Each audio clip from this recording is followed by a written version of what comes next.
Avengers fans, ready na ba kayo to step into a brave new world?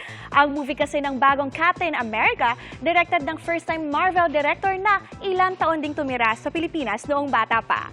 May report si Martin Javier. Bago mukha para sa bagong yugto. Yan ang magiging tema ng pinakabagong Captain America film na pinamagatang Captain America Brave New World. Sa unang pagkakataon, pagbibidahan niya ni Anthony Mackie. Ilang taon rin niyang ginampanan ang karakter ni Falcon bago hiranging susunod na Cap. Dream come true nga raw ang naging pagbuo nito. Sa dulo ng Avengers Endgame, maaalalang ipinagkaloob na ni Steve Rogers kay Sam Wilson ang kanyang iconic shield.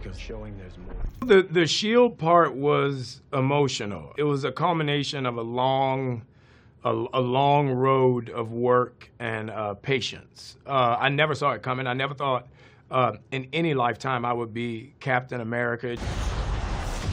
Matindi raw ang paghahanda ni Anthony para sa pelikula. I did a lot of yoga and a lot of Pilates because I just needed to be more flexible. I needed more core strength. I realized that this was going to be a lot more work than all the other stuff.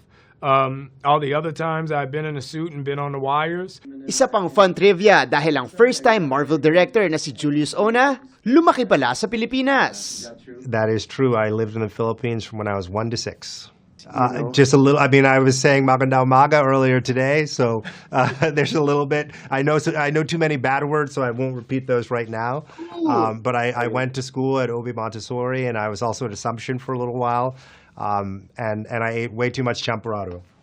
Tsak naman daw na makakarelate ang karamihan sa kwento ni Sam Wilson. You know, this is a Captain America whose superpowers is empathy, and that was something that was really important to me. You know, I wanted to tell a story that could leave you inspired at the end of it, leave you inspired by the idea of seeing the good in each other.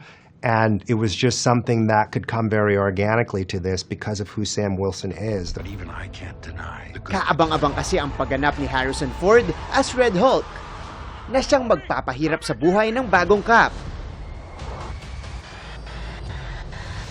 Bukod rito ay ipakikilala rin sa storya ang isang panibagong material na kung tawagin ay adamantium. Ang Captain America Brave New World ay palalabas na sa February 12. Para sa GMA Integrated News, Martin Javier, nakatutok 24 oras.